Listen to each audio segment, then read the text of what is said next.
Well, I'd like to start by thanking the Slovak authorities for organizing the seminar on individual learning accounts. You know, we have a very big challenge in Europe in order to maintain the quality of life and the competitiveness of our companies. We need to make sure that people have the right skills to manage the big transitions coming forward. So I'm talking essentially about the digital transition and about the green economy. In order for Europe to manage these transitions well, we have to invest in the skills of people, and we've got to find ways of motivating people to want to continue upskilling and reskilling throughout their lives. And the individual learning accounts, we've got some good examples in Europe where it is working quite well, like in France.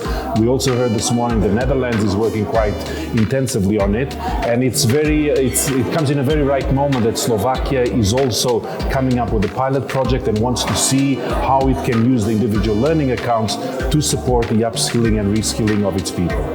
We all know that labor markets in OECD countries are changing very rapidly. On the one hand, we have new technologies, jobs are being automated, so people are losing their jobs and having to move to other jobs. We also know that some people have temporary contracts where they have to change jobs very often.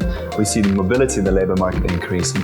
So there's an increased need for people to participate in training, but at the same time, with these new forms of work and increased mobility, we know that our old training measures don't necessarily have all the solutions. So countries really need to think about how we can improve training for people who will be affected by the changes that lie ahead. Individual learning accounts may be part of the solution. I'm not saying they are the solution, but they may well be part of a broader group of measures that countries may want to think about in terms of stimulating training for individuals. So individual learning accounts are very good options when we want individuals to take responsibility for their own training, so they can choose, identify training and purchase it themselves, so that becomes a personal commitment. Individual learning accounts can also be helpful when we are thinking about mobility in the labor market, because they can follow the individual from one job to another, but also it can help them when they become unemployed or even when they've changed status. So for example, when they become self-employed, they would still have a training right attached to them. But I think what's really important is when you implement an individual learning account is to think about the whole context, the ecosystem of training that goes around it.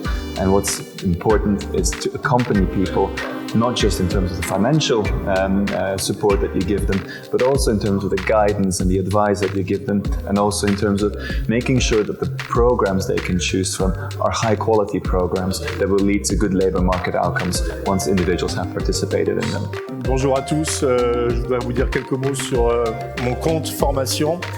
C'est un nouveau dispositif qui a été lancé en France avec une application numérique qui a été lancée en novembre dernier et qui permet à tout citoyen français, à partir du moment où il a au moins 16 ans, d'accéder à ses droits à la formation professionnelle. Ce sont des droits qui sont en euros et qu'il peut mobiliser comme il le souhaite pour la formation qu'il souhaite, des formations qui sont des formations certifiantes, donc avec une utilité sur le marché du travail.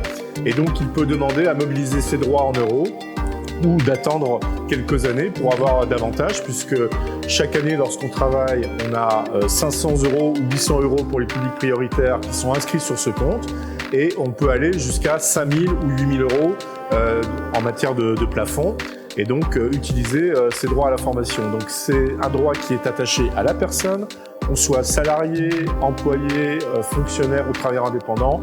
C'est un droit qui vous suit tout au long de la vie et qui permet de se former librement. Il n'y a pas d'intermédiaire, il y a un seul acteur qui gère le compte personnel de formation en France. C'est le groupe Caisse des dépôts et consignations qui gère l'ensemble du système. Et donc la personne télécharge l'application, accède à ses droits et en fonction du nombre d'euros, en tout cas du montant en euros dont elle dispose, elle peut demander à la Caisse des dépôts de s'inscrire en formation, éventuellement de compléter le coût de la formation si la personne n'a pas assez, ou de s'adresser à l'entreprise ou à une collectivité publique, notamment pour les demandeurs d'emploi, pour pouvoir faciliter le départ en formation. Donc c'est vraiment une petite révolution en France avec mon compte formation. Et je crois que l'Union européenne suit cela avec intérêt, et c'est tout l'intérêt aussi de ce séminaire en République slovaque pour présenter ce dispositif et peut-être permettre aussi son développement en Slovaquie. Voilà.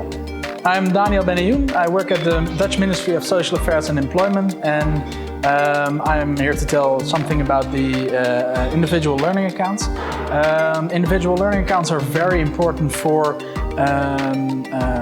contributing to the participation in adult learning, and there are a lot of pros. For example, you can make use of it when you want to, you can pay for an education, you can participate, and you don't have to contribute yourself, or you have to contribute less. It's a perfect way to develop yourself and to make sure that you're vital, you're flexible, and you create sustainable employability for yourself. It's a great way to take part in education, to take part in development, and it's just a great scheme to implement.